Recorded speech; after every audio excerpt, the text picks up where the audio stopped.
ମୁଁ ଆଶାଲତା ପାଣିଗ୍ରାହୀ ଆକାଂକ୍ଷା ମହିଳା ସଂଗଠନର ସଭା ନେତ୍ରୀ ଅଛି। ଆମେ ପ୍ରତ୍ୟେକ ବର୍ଷ ବିଶ୍ୱ ମିଳନ ଉତ୍ସବ ପାଳନ କରି ଆସୁଛୁ। ଆଉ ଏ ଅବସରରେ ଆମର ଗୋଟେ ଆକାଂକ୍ଷା ପତ୍ରିକାଟା ମଧ୍ୟ ବାହାରେ, କିନ୍ତୁ ଟିକେ ମୋର ଅସୁସ୍ଥତା ଯୋଗୁ ଏଇଟା ଟିକେ ବିଳମ୍ବିତ ହବ। ଆସନ୍ତା ରଜ ସଂକ୍ରାନ୍ତିରେ ଆମେ ବାହାର କରିବା ପାଇଁ ଚାହୁଁଛୁ। ଆମର ଏଇ ବିଶ୍ୱ ମିଳନଟା ପ୍ରତ୍ୟେକ ବର୍ଷ ଆକାଂକ୍ଷା ମହିଳା ସଂଗଠନ ପାଳନ କରେ। ଏଇଟା ଗୋଟେ ସାରସ୍ୱତ ସମାବେଶ, ଯଦିଓ ଆଜି ହନୁମାନ ଜୟନ୍ତୀ, ପଣା ସଂକ୍ରାନ୍ତି, ଆମର ମେରୁ ସଂକ୍ରାନ୍ତିର ଶେଷ ଦିନ ବି ଆଜି। ଆଉ ଡକ୍ଟର ଆମର ସମ୍ବିଧାନର ପ୍ରଣେତା B.R. ଆମ୍ବେଦକର ମଧ୍ୟ ଜୟନ୍ତୀ ଉତ୍ସବ ଏଇଟା। ତଥାପି ଆମର ଆକାଂକ୍ଷା ମହିଳା ସଂଗଠନ ବିଶ୍ୱ ମିଳନ ଟା ଗୋଟେ ସାରସ୍ୱତ ସମାରୋହ ରୂପେ ପାଳନ କରି ଆସୁଛି।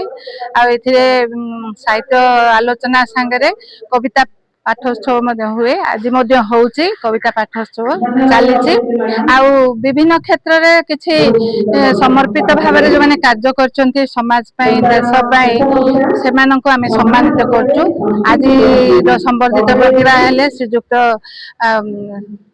ମନୋଜ କୁମାର ଦାସ, ଯିଏକି ସେବାନିବୃତ୍ତ ଜଣେ କର୍ମଚାରୀ। ସେ ପରିବେଶ ସୁରକ୍ଷା ପାଇଁ ବହୁତ କାର୍ଯ୍ୟ କରୁଛନ୍ତି। 10,000ରୁ ଉର୍ଦ୍ଧ୍ୱ ଗଛ ବୃକ୍ଷ ଲଗେଇଛନ୍ତି, ତାର ଯତ୍ନ ବି ନେଇଛନ୍ତି।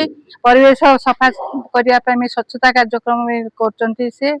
ଏବଂ ଧର୍ମ ସଂସ୍କୃତିର ରକ୍ଷା ପାଇଁ ମଧ୍ୟ ସେ ବହୁତ ଅହରହ କାମ କରି ଆସିଛନ୍ତି। ସଚେତନତା କାର୍ଯ୍ୟ ମଧ୍ୟ କରୁଛନ୍ତି, ନିଶା ନିବାରଣ ଇତ୍ୟାଦି। ତ ସେମିତି ଏକ ବ୍ୟକ୍ତିତ୍ୱକୁ ଆଜି ଆମେ ସମ୍ବର୍ଦ୍ଧନା କରୁଛୁ। ପୁଣି ଆଉ ଏକ ଦୁଇ ଜଣ ଆମ ସଂଗଠନର ସଦସ୍ୟ ମାନଙ୍କୁ ମଧ୍ୟ ଆମେ ଆଜି ସମ୍ବର୍ଦ୍ଧିତ କରୁଛୁ। 2 ଜଣ ନୁହେଁ, 3 ଜଣ, ଆଉ ଜଣେ ଝିଅଟେ ମଧ୍ୟ। ଯେହେତୁ ଆମ ଏଇ ସଂଗଠନର 2 ଜଣ ସଦସ୍ୟା ଦିଲ୍ଲୀର କୌଣସି ସଂସ୍ଥା ତରଫରୁ, ମାନେ କେନ୍ଦ୍ର ସରକାରଙ୍କ ଅନୁବନ୍ଧିତ ସଂସ୍ଥା ତରଫରୁ ଡକ୍ଟରେଟ ଉପାଧି ପାଇଛନ୍ତି। ଆମର ଡକ୍ଟର ମୀନା କୁମାରୀ ଟହଲ ବୋଲି ଆମେ କହିବା ଏବେ ତାଙ୍କୁ, ଡକ୍ଟର ସ୍ୱର୍ଣ୍ଣପ୍ରଭା ପାଠୀ ମଧ୍ୟ। ଆଉ ସେମାନେ ଡକ୍ଟରେଟ ଉପାଧି ପାଇଛନ୍ତି। ଏବଂ ଆମର ମୀନା କୁମାରୀ ଟହଲ ଯିଏ ସମ୍ପାଦିକା ଅଛନ୍ତି, ସେ ଲେଖିକା ସାହିତ୍ୟ ସଂସଦ ଓଡ଼ିଶା ତରଫରୁ ସମ୍ବର୍ଦ୍ଧିତ ମଧ୍ୟ ହୋଇଛନ୍ତି। ଭୁବନେଶ୍ୱର ଠାରେ ମାନପତ୍ର ପାଇଛନ୍ତି। 5,000 ଟଙ୍କା ଆର୍ଥିକ ରାଶି ମଧ୍ୟ ପାଇଛନ୍ତି। ଆଉ ଯୋଉଠି ଛାତ୍ରୀ ଆମର SKCG କଲେଜର ଓଡିଆ ବିଭାଗର, ସେ ମଧ୍ୟ ଲେଖିକା ସାହିତ୍ୟ ସଂସଦରେ ସମ୍ବର୍ଦ୍ଧିତ ହେଇଛି। ସେ ମଧ୍ୟ ମାନପତ୍ର ଆର୍ଥିକ ରାଶି ସେ ମଧ୍ୟ ପାଇଛି। ତେଣୁକରି ଆମେ 3 ଜଣଙ୍କୁ ଆଜି ସମ୍ବର୍ଦ୍ଧିତ କରୁଛୁ। ବର୍ତ୍ତମାନ ଆମର କବିତା ପାଠୋତ୍ସବ ଚାଲିଛି ଏବଂ এটা ଶେଷ ପର୍ଯ୍ୟାୟରେ ଆସି ଉପସ୍ଥିତ ହେଇଛି। ବର୍ତ୍ତମାନ ଆମର କାର୍ଯ୍ୟକ୍ରମ ଶେଷ ହବ।